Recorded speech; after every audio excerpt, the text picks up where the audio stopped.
Number 2, high quality agricultural inputs. Number 3, construction of key water storage and irrigation infrastructure. Number 4, enforcement of standards and market access. Number 5, establishing appropriate post-harvest handling and storage facilities and infrastructure. Number 5, disease, pest and vector control. Number 7, supporting vertical and horizontal value addition for production of high-value multi-input products such as nutritional foods, baby foods that use several products like milk, eggs, maize, vegetables, fruits, etc. We must add value to all these products which we are producing now. The eggs, if the eggs are too many, where will you put them? The internal market may not be enough, and the regional market may not be enough. So the answer is to produce baby foods, nutritional foods, so that we can export to the international markets. Number 8, extension services. Number 9, investment in fertilizer production. Number 10, certification and regulation of agricultural inputs and provision of appropriate finance for the various components of the agricultural value chain, among others. Government has introduced the large-scale commercial farmers interest-free credit facility of shillings 175 billion. The money is accessed through government-owned commercial banks. These are Post Bank, Housing Finance Bank, and Pride Bank Limited. This enables large-scale farmers to access mechanization in order to boost agricultural-based exports. The Parish development model. The Parish development model is now in its 3rd year of implementation. By the end of this financial year, in June 2025, shilling 3.3 trillion will have been provided to the Parish development model. The government is currently providing shillings 100 million for each parish per year, per annum. During my up-country trips, I have interacted with some of the beneficiaries of the PDM funds who have used them to start enterprises in food crops, farming, goat keeping, piggery, beekeeping, etc.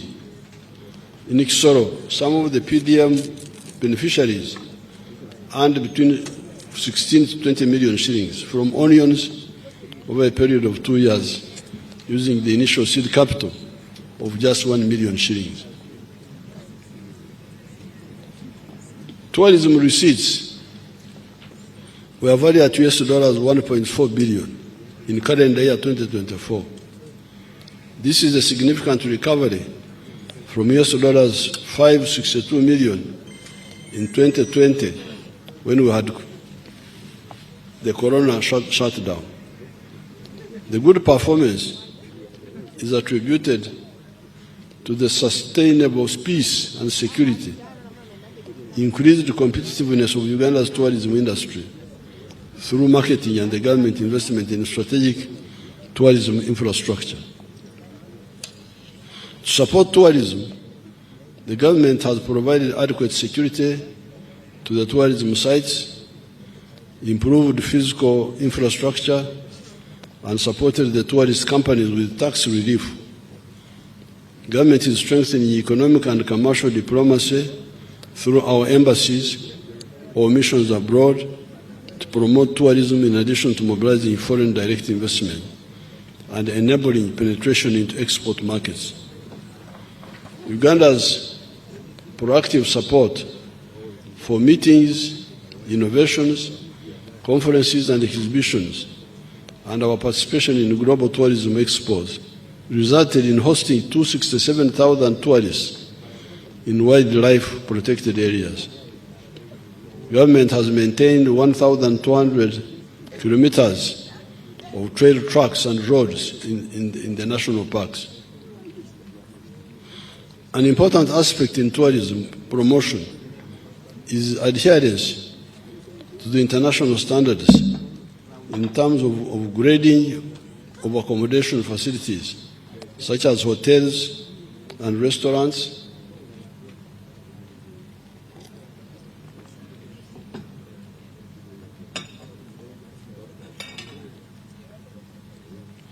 hygiene and sanitation facilities, and access to cheap and stable communication facilities and the internet. In this regard, the government is upgrading the internet gateways to reduce the internet costs and increase the speed of internet connections. The priority areas for tourism development next financial year and in the medium term include: number one, branding and marketing of Uganda as a tourism and investment destination. Number two, infrastructure development and construction of sanitation infrastructure in tourism sites. Number three, construction of refreshment centers and highway road signage and sanitary facilities. Number five, improving tourism security. Number five, hospitality standards and training. On the side of minerals, Uganda has got a number of mineral resources in almost all parts of the country. These include oil and gas reserves, beryl, chromite, lead, lithium, silver, zinc, kyanite, feldspar and diatomite, manganese, diamonds, uranium, iron ore, vermiculite, limestone and marble, gold, graphite, aluminium clay rich in rare earth elements, phosphates, and iron ore in Muko, from which you can make high-quality steel and sand.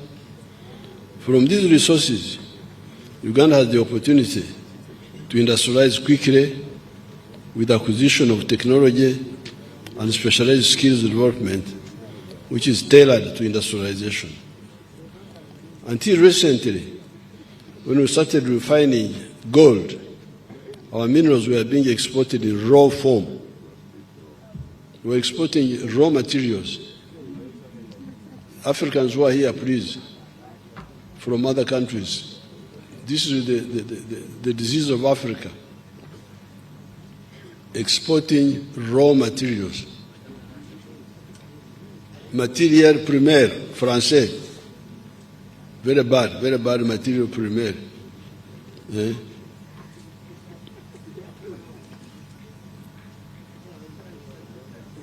This means we are donating all the benefits, such as jobs and money, to other countries. I don't have time to give, like if you take iron ore, at one time, if you would export a ton of iron ore, they would give you $47. At that time, the one who processed the iron ore into a ton of steel would earn $900. You get $47. The cleverer foreigner, cleverer than you, gets $900. And all the jobs are available for his children when your own children have no jobs. Government has stopped, I have banned completely the export of unprocessed minerals.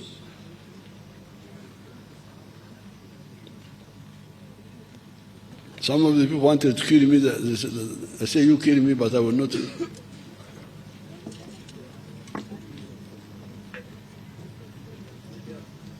In Tororo, where we have got large deposits of limestone, and Kabale, where we have got iron ore, the government has facilitated the use of these minerals for making cement and steel, respectively. In Kabale, we have put in place the infrastructure for mining the iron ore, from which domestic steel manufacturers have started making high-quality steel. There are now 10 gold refineries in the country, producing gold which is refined to 99.9% purity. There are gold mining activities in Busia by a Chinese company called Wagagai, and the government embarked on the registration of artisanal miners in Buhweju, Busia, Mubende, Kasanda, and Karamoja. Registration will be expanded to cover all artisanal mining areas in the country.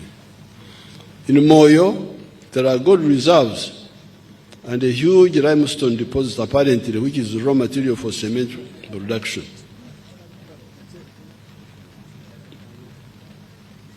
Madi, Manzora,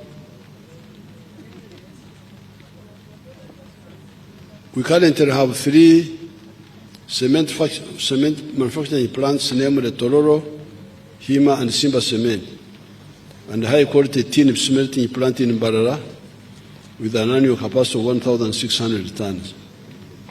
A number of cement factories are coming up in Karamoja. Government is also facilitating the establishment of a modern mineral laboratory in Entebbe, which is in the final stages of accreditation to international standards. This financial year, the government started the capitalization of the Uganda National Mining Company.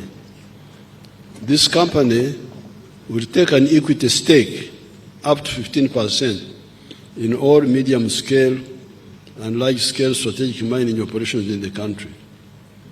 This is to ensure that as we attract foreign direct investment capital, the country benefits directly in addition to monitoring what is happening in the sector. The company will be capitalized to a tune of Uganda shillings 500 billion over a 5-year period. Oil and gas. With regard to oil and gas production, the government is investing in the requisite infrastructure for commercial production. Kabale International Airport is near completion, and 700 kilometers of tarmac roads have been constructed in the Albertine area. The civil works for EACOP, East African Crude Pipeline, are scheduled for completion next financial year, both in Uganda and Tanzania. The Uganda National Oil Company commenced the petroleum bulk trading business in August 2024. The objective is to ensure security of fuel supply, reduction in the petroleum pump prices, and ensure quality of petroleum products on the market. Hence, the government started implementing this initiative. Since the government started implementing this initiative, Uganda has experienced some reduction in fuel pump prices. We rejected the old mistake of a whole country like Uganda buying petroleum products from middlemen in Kenya. Can you imagine? Your people were buying petroleum for Uganda, Republic of Uganda, member of United Nations, from middlemen. Can you imagine? You can't believe what happens in Africa. I didn't believe it. And you know, in these ministries, there are people called commissioners. Have you heard of them? Commissioner of ignorance of what? So when I came to know, I said, this will not happen. Why not buy from refiners? Don't you know where the refineries are? Or the bulk suppliers? You can't believe it. Africa is really a continent of wonders. A whole country buying petroleum from middlemen. I didn't know this. And I was sitting there, president.